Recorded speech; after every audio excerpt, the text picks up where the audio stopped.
Yeah, you can always see the bobbing heads of my guests as we come in from the break. Hey, listen, I really enjoyed that conversation with my friend Robbie D'Angelo.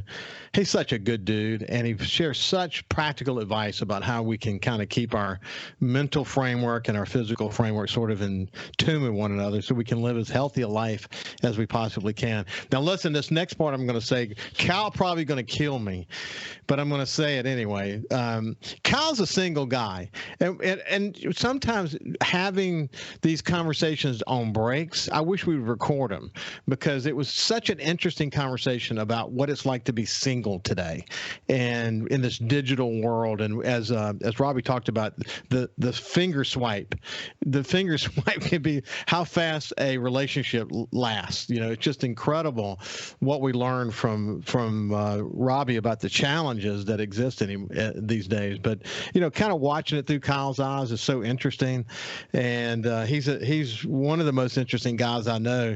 So anyway, Kyle's a single guy, so if you're looking for somebody, Kyle might be the man.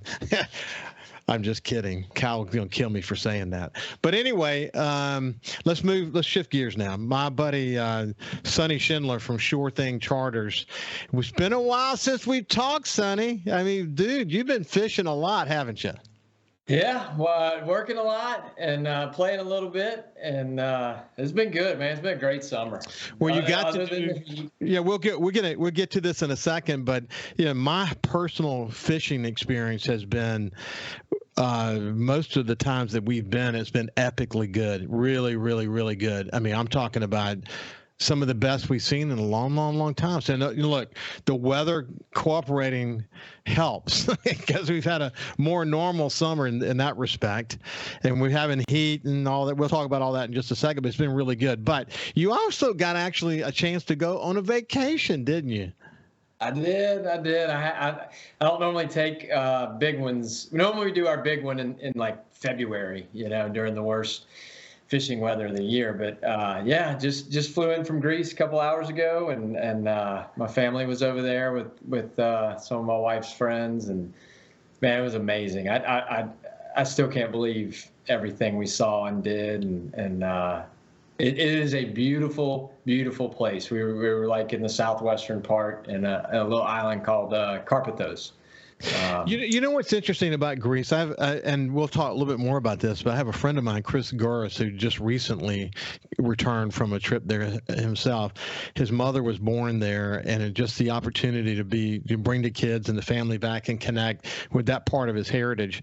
And he named the name of the island where they went. I forgot the name of it. But what's interesting about it is when you go and look at it on Google Earth, you realize that so much of Greece is islands that are off the coast. I mean, it's just, I don't know how many islands there are, but it's pretty significant. But I had a taste, when Ann and I went to Croatia, we had a kind of a taste for kind of what it feels like. I know Greece is different, of course, but very similar in terms of the proximity to water, how beautiful the water is there, and the food and all these things that are part of that part of the world. But it's super special, though, isn't it? It was fun, man. Just no complaints at all. The people, the food, the water, the mountains. I told the family we were with, the Koskans, me and Miss Irene, the mother. She was like my Google. I tried to stay off my phone as much as possible, and my only complaint, my biggest complaint was driving. Like, I loved it. Like, I got a little Fiat, little Mini, and little Standard. But you couldn't take your eyes off the road because they were so narrow and windy, and you're going up and around these mountains and hairpin turns and 1,000-foot cliffs. But you just wanted to look. My quote was, every angle you turned was a postcard. Every angle. Up, down, left, right, northwest, south, east. And driving was the best and worst part because you couldn't take your eyes off the road, but it was amazing. Absolutely amazing. I'm ready to get back on to fishing, but it was amazing. But when Ann and I were in Croatia, we made a decision not to drive, and we hired a driver. His name was Henry. He was amazing, but he took us everywhere. And Glad we did, because it was kind of like you're explaining. You had a lot of course, there's a lot of mountains and cliffs and all this stuff. Gorgeous. I mean, I'm talking about just gorgeous views, and it's breathtaking, really. And you can't really drive and appreciate just how beautiful it is. But you better pay attention, shouldn't you? Head on a swivel. It was fun, but. And I said I didn't pick up the phone. I did. I was constantly checking with the guys. The time change was a little weird, because the best time to get them was like late at night. Yeah, there's some pictures I sent you. That was everywhere. That was every direction you looked. It looked like that. Yeah. People in their minds, I have a sense of what Greece looks like. Lots of rocks, it's just lots of mountains and cliffs and whatever. That's what for people who are listening on the radio, that's what the picture indicated. But glad y'all made it back safely. But you made memories that will last a lifetime. I bet you'll go back to that region again. I'd like to. I would definitely. There's some places I'll one and done it, but that one. I don't. As long as I could afford it and swing it, the guys really stepped up. Not that they don't every single day, but taking care of the phone and Kenny running the island, and they didn't skip a beat. I was texting them like at midnight. You'll find this interesting. Early in my life, I dated a girl for like almost 5 years, and. I was still, in school and still trying to discover myself. And I read something, and it was about the island of Crete off of Greece. And I've did a lot of research about Crete, and I thought, man, that's a beautiful part of the world. That'd be incredible. Then it hit me that to go to Crete would cost a lot of money to be able to go there. But in an interesting way, it sort of became kind of a symbol for me of where I wanted to go in terms of success in my life that would financially enable me to be able to go to somewhere like Crete. And she used to say, we don't have to be successful, man. We'll just be in love in front of the fireplace and just love life. I said, listen, life's more than just love. You got to have financial means. And I said, I like the idea of a romantic, encounter in front of a fireplace, but I'd rather have the ability to go to somewhere like Crete. I used to say that to her all the time. She never got it. And of course we didn't last either, thank God. So it all worked out. But Crete was the symbol for me of success, the ability to be able to go there. So I always thought that was kind of funny. But it's not a cheap vacation, is it? It wasn't, but it was worth that every euro, man. It was fantastic. It was. Well, like I said at the beginning of the show, this has been a great fishing summer. Shore Thing Charters is unique in that you got all these boats that can be trailered, and you can fish the Louisiana Marsh and Cat Island and offshore and backwaters. You can do just about anything. But when you add it all up for you and your captains, how has it been? Fantastic. But again, you said it earlier, normal. We don't need to forget that this is how things used to be before we started opening spillways, 3, 4, 5 times every year. But look, when I say it's good in the Bay, it's good in Lake Bourne, it's good in the Marsh. Alex running far south and doing the snapper and cobia thing. It's consistent and normal. Normal is a word that I strive for. I don't all through school and work, and I don't consider myself an expert in the field or the standout. I just like being normal. Some days some days you're a little better than others, and some days you're a little worse. But that normalcy is what I strive for, and I love it because it's easy to please the customers when it's just a good, normal, consistent bite on everything. Trout, triple tail, drum, redfish, all that good stuff.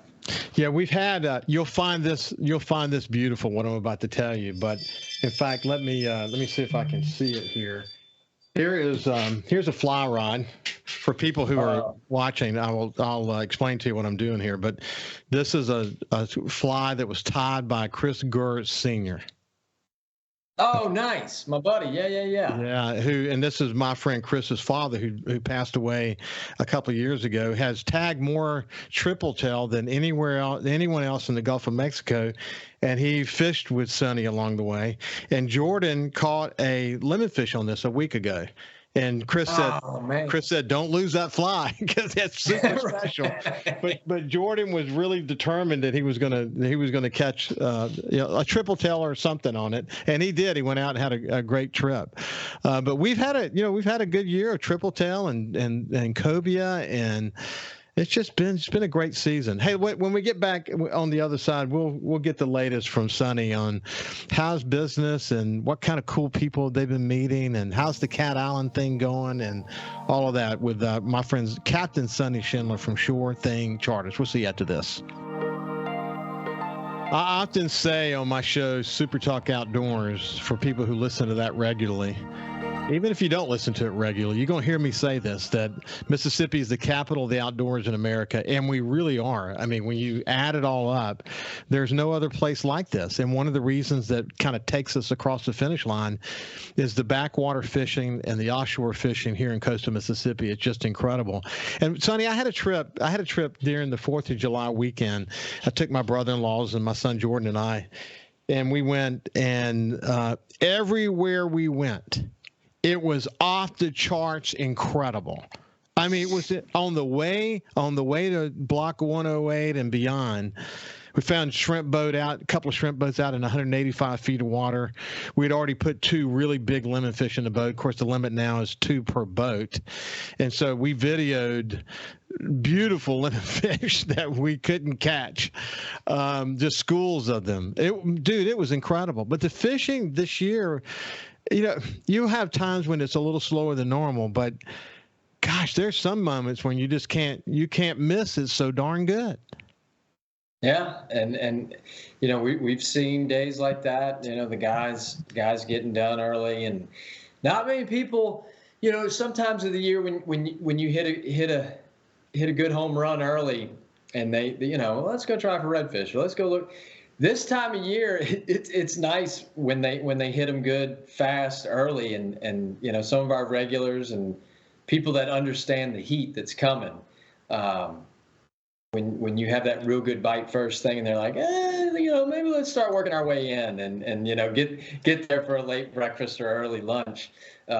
It doesn't happen every day, but it's always a nice treat when it does. But you know what, Sonny, the notion of dealing with the heat on this particular trip that I'm mentioning, I had actually not felt good a couple of days before, and I almost didn't go. Kind of like feeling the coming down with a cold, so to speak. Mm-hmm. Never turned into anything dramatic, but I was still a little bit concerned about going out in the heat. And we have a series of things that we do that really work out well. First of all, we keep towels and buckets with ice, and they're available for anybody at any moment.